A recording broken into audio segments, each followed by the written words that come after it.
Welcome to the National A. Philip Randolph Pullman Porter Museum, America's first and only Black Labor History Museum located in Chicago's first and only National Park Service site, designated by executive order using the Antiquities Act by the 44th President, Barack Obama. The museum archives the history, heritage, and culture of the contributions of African Americans made to the American labor history movement. We start right after Civil War. The American Civil War soldiers, as you can see here, fighting for freedom, which covers the exhibition from 1868 to 1968. Post-Civil War, George Pullman went down south to recruit recently freed slaves to work on his company's trains for very, very low wages. As you can see here, you see some of the original organizing going on. These are some of the Teamsters here, and you see some of the original men that were working on the railroad. A very, very deep history. Prior to that, you see the very, very harsh sentiments of slavery. $200 reward for runaway slaves. And this is basically the journey of unity, the Brothers of Sleeping Car Porters right here. From emancipation to labor into history. And it basically covers the entire journey. These are the final years of slavery being archived here. And we move through international ambassadors of hospitality. These gentlemen took their talents around the world, basically serving as the superior model of what hospitality should look like. There's a legacy of integrity that they encompassed, and they were able to do their job in demeaning environments with dignity and pride. The founder of the Brothers of Sleeping Car Porters, Asa Philip Randolph, was originally a newspaper publisher in New York's Harlem, New York. He got his voice by basically going against the system and challenging economics during that time period.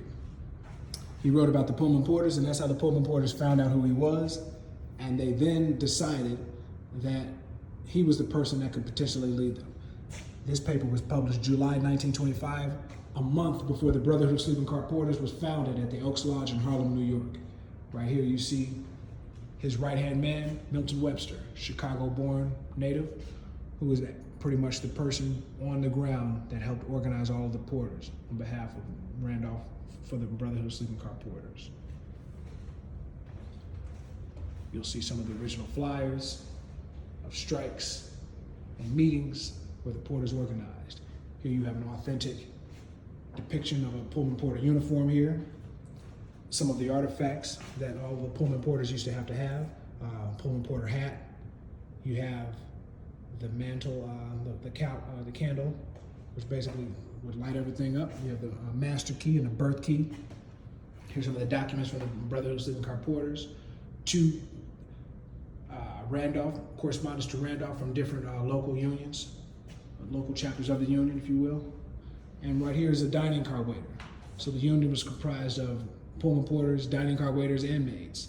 There were even firemen, as you can see here, who loaded the coals onto the trains. So as our journey continues throughout the museum, we're located in a 3-story building built by George Pullman for the Southern and Eastern European immigrants. Each floor was a 2-bedroom apartment.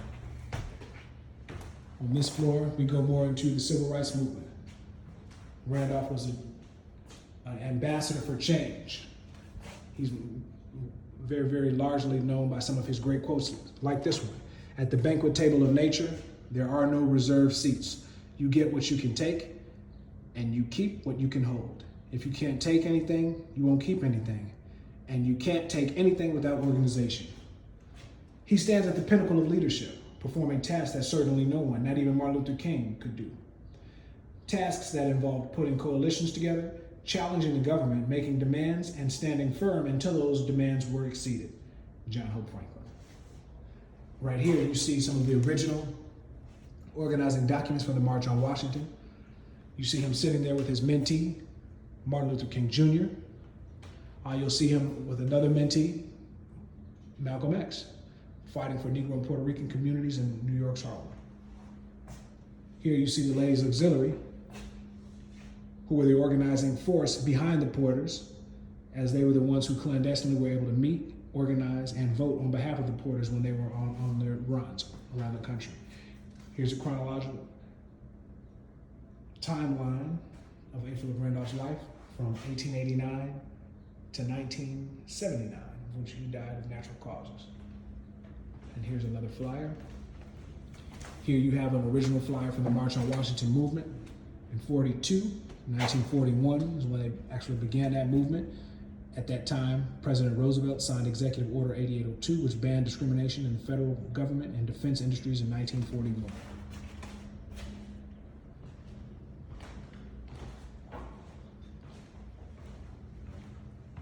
And then, of course, we have our gift shop here.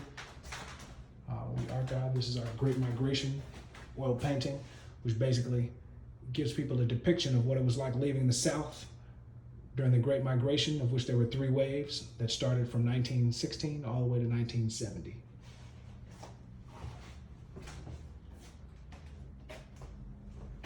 Here's a little background about the founder of the museum and how the museum was founded, and when the museum was founded in 1995, February 25th, by Dr. Lynn Hughes.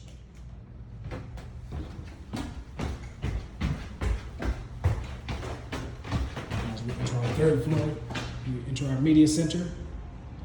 We host our youth and young adult division of the museum, Museum 44, where hip hop meets history, where our youth host a podcast and learn how to use their voice to spark change. These pieces here were hand carved in Ghana and gifted to us by Margaret Burroughs, founder of the DuSable Museum. Here you have more depictions of Randolph, more quotes.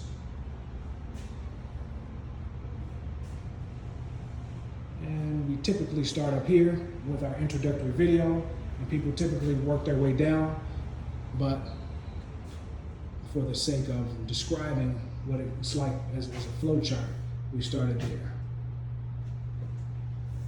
And that concludes our tour for today.